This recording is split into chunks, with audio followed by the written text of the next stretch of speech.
किसी विद्यालय से 2 क्रमागत वर्षों के वार्षिक परीक्षा में 160 विद्यार्थी 140 विद्यार्थी बैठे एवं 25 और 20% असफल हुए तो उत्तीर्ण होने का औसत प्रतिशत ज्ञात करें। औसत हमको ज्ञात करना है। तो सबसे पहले 160 विद्यार्थी हैं, ठीक है, असफल होने का निकालना है। अब पहला वाला में 25% फेल हो जा रहा है, समझ में आ रहा है? तो टोटल 160 है तो अपने आप में कितना परसेंट होता है भाई? 100%। तो 100% का मान 160। सवाल कह रहा है कि 25% असफल हुए तो कह रहा है कि उत्तीर्ण होने का प्रतिशत ज्ञात कीजिए, औसत प्रतिशत। तो उत्तीर्ण 25% फेल हुए तो कितने प्रतिशत पास हुए होंगे?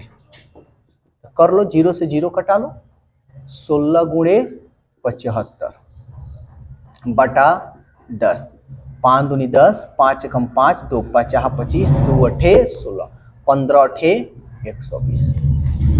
कोई दिक्कत? तो इतने तो पास हो गए। फिर कह रहा है दूसरा में 140 विद्यार्थी, तो अपने आप में कितने परसेंट विद्यार्थी होते हैं? 100%, यानी इक्वल 140। तो दूसरा में कह रहा है कि 20% असफल हुए, तो 20% असफल हुए, 20% यानी फेल हो गए, तो कितने प्रतिशत पास हुए? 80% निकाल लो, 0 से 0 इसको कर लो, 14 गुणे 80 बटा 10, 14 अठे 112। सवाल कह रहा है कि औसत प्रतिशत ज्ञात है, उत्तीर्ण होने का औसत प्रतिशत, औसत प्रतिशत। तो पास होने वाले का उत्तीर्ण हो लेना, यानी उत्तीर्ण।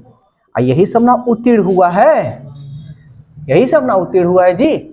तो 120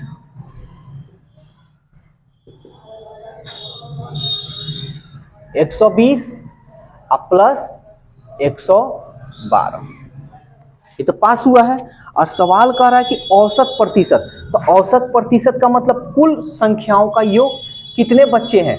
तो 160 ये हो गए और 140 ये हो गए, कितने हो गए?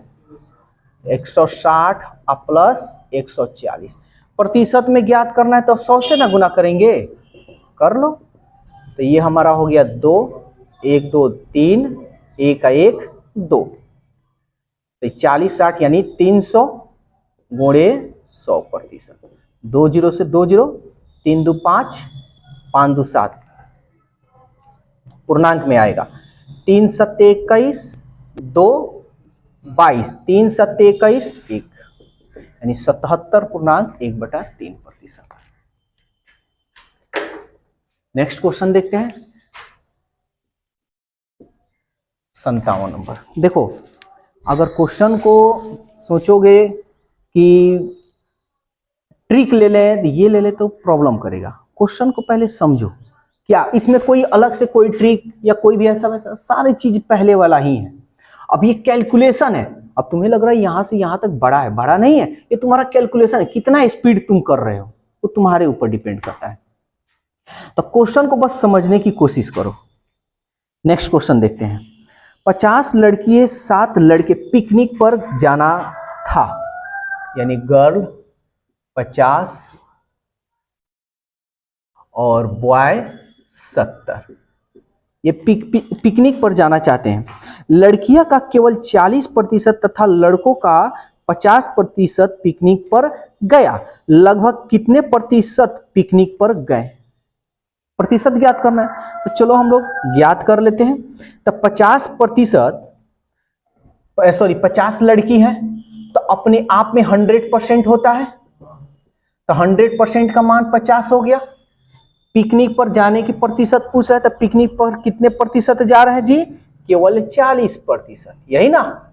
0 से 0 कट गया, कर लो, 4 5 20, 1 0, 200 बटा 10, 0 से 0 यानी ये हमारा हो गया 20।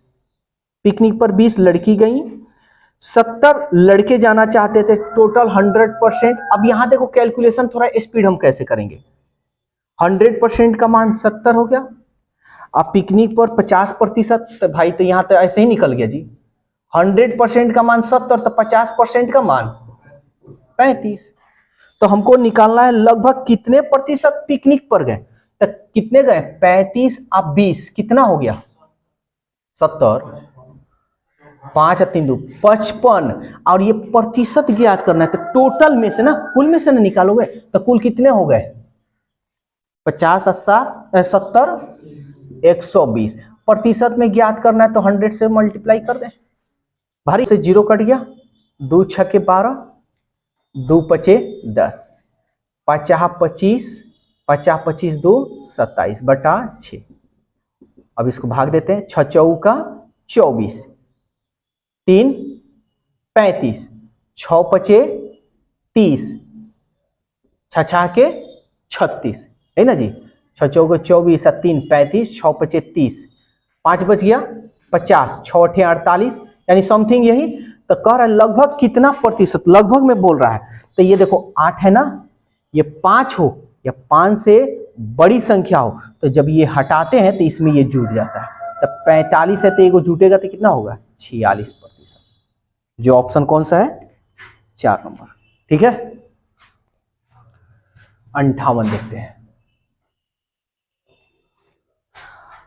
अफनान को प्रथम परीक्षा में 500 में से 70% अंक मिले, ठीक है। अंतिम परीक्षा में उसे 700 में से 80% अंक मिले। दोनों परीक्षाओं में मिलाकर उसे कितने प्रतिशत अंक मिले, कोई बड़ी चीज नहीं है। यहां देखो, तो इसको देखो, एक तो ये तरीका है ही, यही तरीका अपना सकते हो, और नहीं तो 500 में कितने प्रतिशत उसको अंक मिल रहा है, 70%।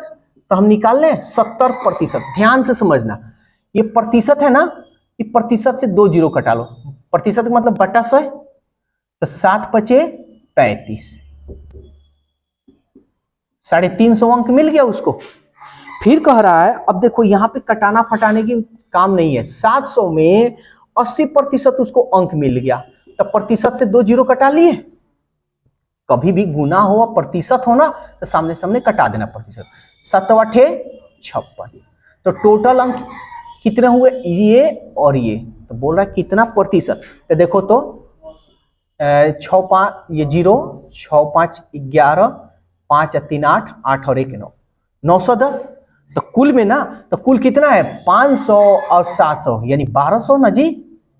अब प्रतिशत में बदलना है तो 100 से हम क्या करेंगे, मल्टीप्लाई कर लेंगे। 2 जीरो से 2 जीरो, ये किससे कटेगा, 2 से कटा लो, 2 छक 12, 2 चौके 8, 1 11, 2 पचे 10, 2 पचे 10, 5 5 10 4 14, यानी दशमलव में दे रहा है। तो चलो कर लेते हैं, 6 सत्ते 42, 3 35, 6 पचे 30, 5 6 अठे 48, बस देख लो ऑप्शन, यानी 75.8, और यहाँ 3 आएगा, कर लोगे तो आएगा 48 हुआ ना, तो 2 बचा ना, यानी 20, 36 18। तो डायरेक्ट ऑप्शन से बना लेना, ठीक है, पूरा कैलकुलेशन करने की जरूरत नहीं है। 59 नंबर देखते हैं। देखो 59 क्या कर रहा है, ध्यान से समझना। क्वेश्चन जब बड़ा दिखे ना, तो उसमें कुछ दिमाग अपना भी लगा लेना।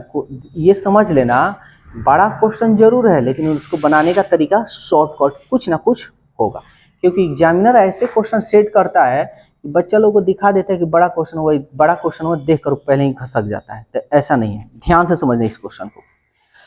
किसी विद्यालय में परीक्षा में शामिल होने वाले छात्रों की संख्या के 75% उत्तीर्ण है।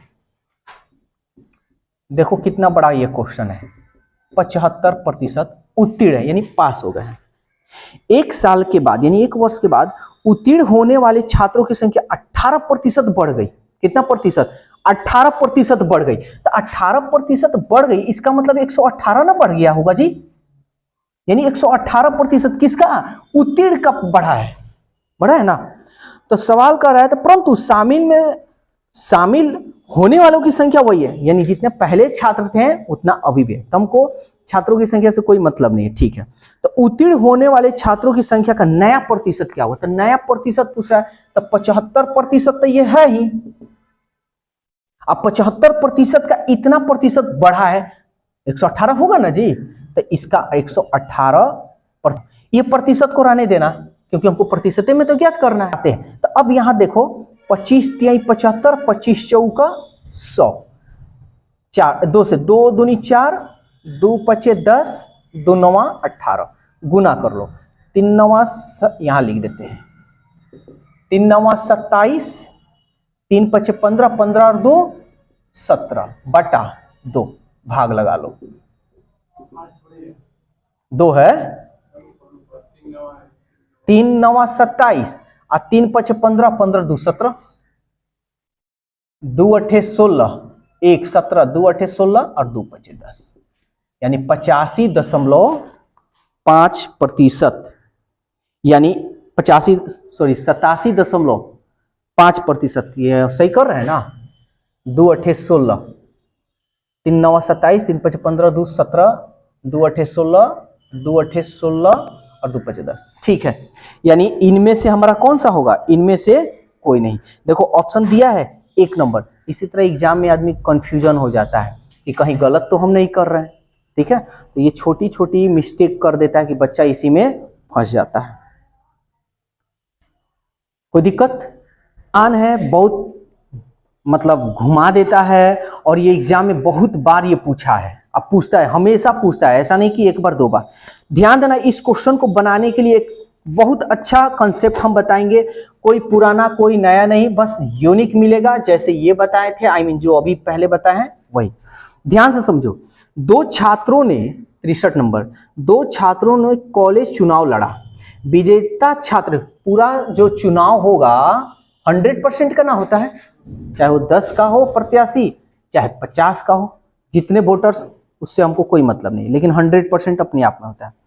विजेता छात्र ने कुल मतों का 60% प्राप्त किया, यानी विजेता यानी जीतने वाला, जीतने वाला कितना प्राप्त किया है, 60%। तो तुम क्या करना कि जीतने वाला तो हारने वाला कितना किया होगा, 100 में से 60 घटा लेना, बस ये काम हमेशा करना। समझ में आ गया। अब सवाल ये कह रहा है तथा केवल 144 मतों से विजयी हुआ। अब ये बताओ यहां कितने मतों से ये विजयी हुआ होगा, हाँ, इसको 40 मिला है, इसको 60 मिला है, तो 60 में से 20 घटाएंगे तो 20% से नहीं विजयी हुआ होगा।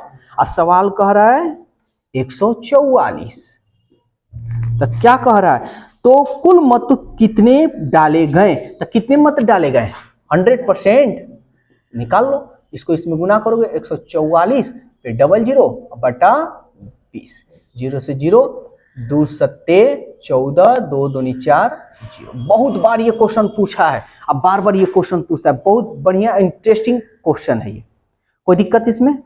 चलो नेक्स्ट क्वेश्चन, अब फटाफट बताना, अब इतना लिखने की जरूरत नहीं है, तुम फटाफट यहां कर सकते हो। ये देखो, एक चुनाव में एक उम्मीदवार को 40% मत प्राप्त होता है, एक को 40 होगा तो दूसरे को 60 होगा, बस यही काम करना है। और वो अपने विरोधी उम्मीदवार से 15,000 मतों से हार जाता है। कितने मतों से हार रहा है, 20%। तो 20% का मान 15,000 हो गया। तो सवाल कह रहा है जीतने वाले उम्मीदवार को प्राप्त मतों की संख्या कितने प्रतिशत को कह रहा है, जीतने वाले उम्मीदवार को प्राप्त मतों की संख्या, तो जीतने वाला कौन है, यही ना है, तो 60% का मान निकाल लो। तो यहां से कटा लो, 0 से 0 कट गया, 2 से कटा सकते हो, 2 सत्ते 14, 2 पचे 10 और 1 0। अब सीधा इसको गुना कर लो, तो क्या होगा, 6 पचे 30, 6 सत्ते 42, अब 42 3 45, 1 2।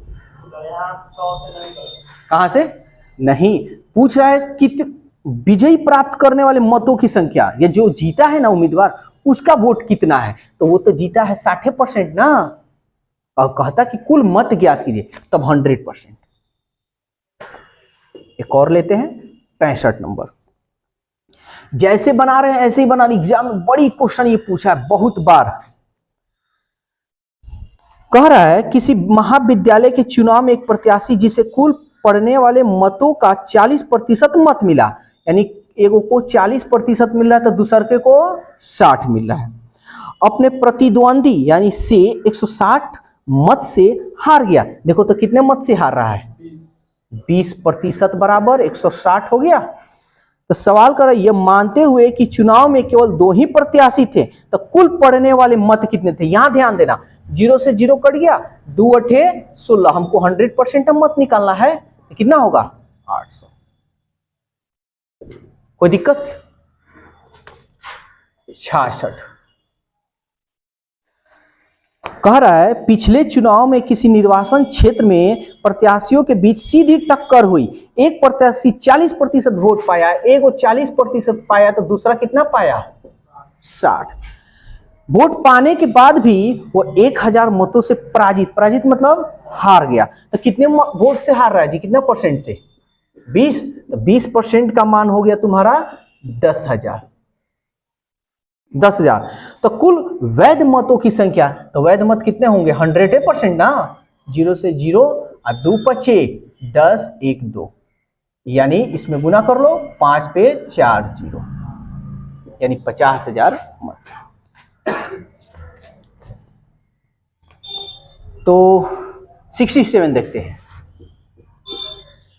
यह कह रहा है किसी चुनाव में केवल 2 प्रत्याशी थे, जिस प्रत्याशी को कुल पड़ने वाले वैध मत 62% मत मिले, तो एक को 62 मिला तो दूसरे को कितना मिलेगा, तो 100 में से घटा लेंगे, 10 में से 2 गया 8, 9 में से 6 गया 3। कोई दिक्कत? फिर देख लो 144 मतों की अधिकता से जीत गया, यानी 144 से अधिक मिला ना तो जीत गया। तो यहां देखो तो कितना परसेंट अधिक मिल रहा है, 12 में से 8 गया 4, 5 में से 3 गया 2, 24% से ना मिला है तो जीत गया है। इसमें कह रहा है कि 144, ठीक है ना। तो कह रहा है वैध मतों की कुल संख्या, वैध मत की कुल संख्या, तो कितना मर्तबे में जाएगा, देखो तो 6 मर्तबे में, 6 चौके 24, 6 दूनी 12, 2 14, यानी 6 मर्तबे में कट गया, तो इससे गुना कर लो 600, ठीक है। 68 कर एक चुनाव में केवल 2 प्रत्याशी थे, विजयी प्रत्याशी को कुल मतों का 62% मत मिलता है, एक को 62 मिलेगा तो दूसरे को कितना मिलेगा, 10 में से 2 घटा लो, 10 में से 100 में से 62 घटाओ, 10 में से 2 गया 8, 9 में से 6 गया 3, 38%, ठीक है। कह रहा है एक 288 मत अधिक प्राप्त हुए, कितने प्रतिशत अधिक मत प्राप्त हो रहे हैं 24, तो 24% का मान हो गया 288। तो सवाल कर रहा है विजयी प्रत्याशी को कुल कितने मत मिले, कौन विजयी हुआ है ये ना, निकाल लो इसका। तो ये कितना मर्तबे में, 12 चौका 48, 12 दूनी 24, 24 4, यानी 12 मर्तबे में एक कट गया, तो इसको गुना कर लो इसमें, 12 दूनी 24 अब 12 25 60, 12 छक 72, अब 72 में हम 2 जोड़ेंगे 74। Next question 69। अब ध्यान से समझना, यहां पे क्वेश्चन में कोई खास डिफरेंस नहीं है, बस बात को घुमाया है।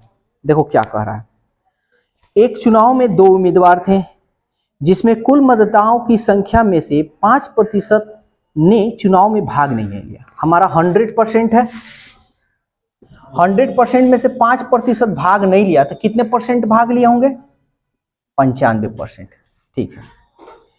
विजयी उम्मीदवार जिसे 48% मत मिला, विजयी यानी कितना 48% से वो जीत गया, तो 95 ने वोट पड़ा है, तब 95 में से 48 को निकाल लो, कितना पड़ेगा, 15 में से 8 गया 7, 8 में से 4 गया 4, यानी 47% को पड़ा है। और कह रहा है कि 4000 मत से जीता, यहां कितना परसेंट से मत से जीत रहा है, 1% का मान 4000 हो गया। तो सवाल कर रहा है हारे हुए उम्मीदवार को कुल कितने मत प्राप्त हुए, हारा हुआ कौन है जी, यही है ना, तो 47 का मान निकालो, 47%, 4 सत्ते 28, 4 चौका 16, 16 2 18 और 3 0, आया समझ में, 1,88,000 उम्मीदवारों के बीच हुए चुनाव में एक को वैध मतों का 55%, यहां सवाल कह दिया वैध, अगर खाली कह देता ना चुनाव में मतों का 55%, तब तुम्हारा 100% का होता। तुम्हारा ये 100% जो है इसमें तुम्हारा दो चीज है, एक तो वैध है और एक अवैध है, क्योंकि इसमें जिक्र कह दिया है। 55% वैध मत का पूछ रहा है, कह रहा है ना कि 55% जो वोट मिला है ना एक आदमी को, जो वैध मत है उसी में मिला है, अवैध मत को नहीं उसमें जोड़ा है। ठीक है, अवैध मतों की कुल संख्या, अब देखो, अब यहां बता रहा है कि अवैध मत जो है ना, कि कुल मत जो है, कुल मत तो मेरा 100 है, 100 का 20% अवैध मत है। तो अब हम तुम्हारे पूरे डिटेल्स बताने जा रहे हैं। अवैध मत निकालोगे तो 100% का 20% निकाल लें, समझो बात को। यहां तो 2 जीरो से 2 जीरो यानी कितना होगा 20, अब प्रतिशत है तो प्रतिशत, तो अवैध मत 20 हो गए, तो वैध मत कितने होंगे 80% होंगे। 100 में से 20 घटा लेंगे, बात समझ में आया। ये वैध मत है। अब इस वैध मत को अगर हम इसको ऐसे ना बनाते तो हम सीधा कैसे लिखते भाई कि अवैध मत कितने हैं, अवैध मत कह रहा है कि 20% है, तो वैध मत होगा हमारा 100 में से 20 घटा लेते 80, यही ना। क्योंकि ये जो 100 जो है, जो ये 100 है ये वाला, जब इसका नीचे जो 100 आता है वो पूरा पूरा कट जाता है, इसलिए जो बचता है वही होता है ना। लेकिन ये जो 80 है, अब यहीं पे चीज समझना है, ये जो 80 है इसके नीचे जो 100 आएगा वो किसी से कटेगा कि नहीं कटेगा, कोई तो गारंटी नहीं है। ठीक, अब सवाल कह रहा है कि एक वैध मतों का 55%, यानी दो उम्मीदवार के बीच एक चुनाव हुआ, एक को वैध मतों का 55% है, एक को जो है ना वैध मत इतना है ना, तो वैध मत का 55%, इस 80 का हम 55% निकालेंगे, 55% निकालेंगे तो देखो तो कितना होगा 2 जीरो, 1 जीरो से 1 जीरो, 5 दूनी 10, 5 एकम 5, 5 एकम 5, 2 चौके 8, 11 चौके 44%। समझ में आ रहा है। तो जब ये 55% ना है, ये 55% का था, समझ में आ रहा है। तो ये 55% का है, तो ये वैध मत तो एगो को 44% मिला, तो दूसरके को कितना मिलेगा, तो इसमें से हम घटा लेंगे, 10 में से 4 गया, 10 में से 4 गया 6, और 7 में से 4 गया 3%। बात समझ में आया। अगर यही 100 रहता तो कहता कितना 55%, तो सीधा 55 लिखते हैं, 100 में से 55 घटा लेते आ जाता। बात समझ में आया। यहां अगर 100 के अलावा अगर कोई भी संख्या हो तो ये कैलकुलेशन कर लेना। अब सवाल कह रहा है कि कुल मत 75, कुल मत तो मेरा भाई 100 है, 100% का मान 7500। तो सवाल कर रहा है दूसरे उम्मीदवार को कितने वैध मत मिले, 36, तो 36% निकाल लो, 2 जीरो से 2 जीरो, इसको इसमें गुना कर लो, 75 गुणे 36, यहां कर दिखा देते हैं। 6 पचे 30, 6 सत्ते 42, 3 45, 3 पचे 15, 3 सत्ते 21, 1 22, 0 5 5 10, 4 2 6 और 1 7, ये 2, यानी वैध दूसरे को वैध मत कितने मिले 27। तो ये बात याद रखना है, अक्सर बच्चे गलती करते, अक्सर दिमाग में उनका कंसेप्ट भरा रहता है, अरे 100 है, 100 को लेकर चलते हैं, और दिमाग में यहाँ जैसे 80 है तो 55% बोला तो यहाँ क्या लिख देगा 55 लिख देगा, और 55 में 80 में से 55 को घटा लेगा, तो दूसरा कुछ है। अब यहाँ पे देखो एक और चीज, अब इन दोनों को अगर जोड़ोगे ना तो ये 80 तो आना चाहिए, देखो तो आ रहा है, 4 6 10, 4 3 7 और 1 8,